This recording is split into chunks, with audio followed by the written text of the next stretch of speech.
WordPress categories are essential for better website usability and to improve SEO in Google so you can rank better and capture more traffic from the search engines.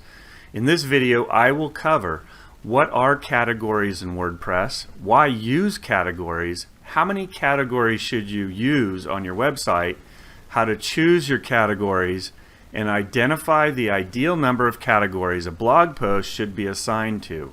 Hi everyone, I'm Toby Danilchuk with 39 Celsius Web Marketing Consulting. We're an SEO and digital marketing agency in Temecula, California, just outside San Diego and Los Angeles. And before we get into the content, if you found any of this video helpful or insightful, please leave me a like on the video and a comment or a question or even a share. So, what are WordPress categories? In short, categories are a way to organize your blog content. For example, let's say you have a blog about food. You might create categories for different types of food, like Italian recipes, Mexican recipes, and vegetarian recipes. Some in the industry might refer to these categories as content hubs or silos of related content. And with WordPress, there are two types of content: pages and posts. Categories are used with posts only, not pages. Pages are typically static and don't change much over time.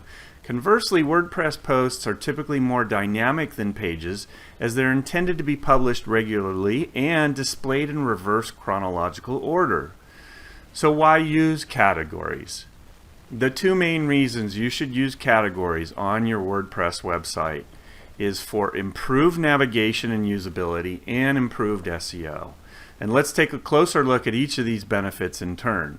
As we mentioned earlier, one of the main benefits using categories is that it helps your readers navigate your website more easily. When you have a lot of content on your website, it can be difficult for readers to find what they're looking for if everything is just lumped together under one giant heading. Here's an example of categories I have created on my site's blog. First, I have categories by digital marketing topic and then by industry that we work with. By creating different categories and subcategories, you can help readers find the specific type of content they're looking for with just a few clicks. Not only does this make it easier for readers to find the content they want, but it also keeps them on your website longer, which increases the likelihood that you will convert that traffic to a lead or a sale. In addition to helping improve your website's navigation, using categories improves your SEO, your search engine optimization. One of the ways search engines index websites is by looking at the structure of the site. And a well-organized website with clear category headers will be much easier for search engines to crawl and index than a site with just one long list of blog posts under a single heading, which is common with like a blog roll, which is just a list of blogs that are not segmented by anything other than data publication. Furthermore, when you use WordPress categories, each category page acts as its own landing page. That means that each category page can rank in search engine results pages.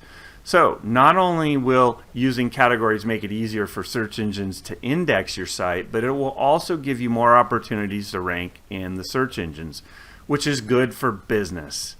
The next question is, how many WordPress categories should I have? There's no hard and fast rule here, how many WordPress categories that you should have on your site, contrary to what you might read on the internet. However, if you have a large site covering many topics, then categorization is super helpful and important.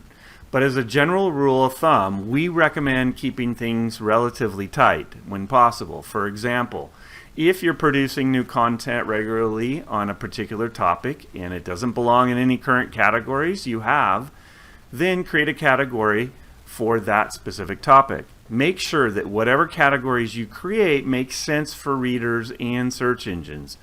Larger categories can also be further refined by creating subcategories or using WordPress tags. And a WordPress tag is the next level down from a category in terms of hierarchy. I personally don't use tags on my own website, but you can if you want to further refine the taxonomy within a category. Here's an example on my site of the category Restaurant Digital Marketing. This category includes all the posts I've produced related to digital marketing in the restaurant niche. SEO, local SEO, Google Ads, Facebook ads, and more. In comparison, here's an example of the SEO category on my site where all the posts are about SEO. Notice that my restaurant SEO post is listed here too. So all the posts in this category are not related by industry, but instead by the topic of SEO. This type of organization helps both search engines and people. Next, here are tips for choosing effective WordPress categories. Do some research. Before categorizing your posts, take some time to see what others in your field are doing. What kinds of categories are they using? Are there any common themes? Seeing what others are doing will give you a good starting point for choosing your categories. Make a list. Once you've done some research, sit down and make a list of potential categories for your blog posts. At this point, don't worry about being too specific. Write down every category that comes to mind. You can always narrow things down later. Be specific. Once you have a list of potential categories, it's time to start narrowing things down. When choosing categories for your blog post, aim for specificity over generality. For example, let's say you're writing a post about marketing strategies for small businesses. A general category like business is fine, but a specific category like small business marketing strategies will be much more effective in terms of boosting your SEO. Use keywords wisely. As you probably know, keywords are an essential part of SEO.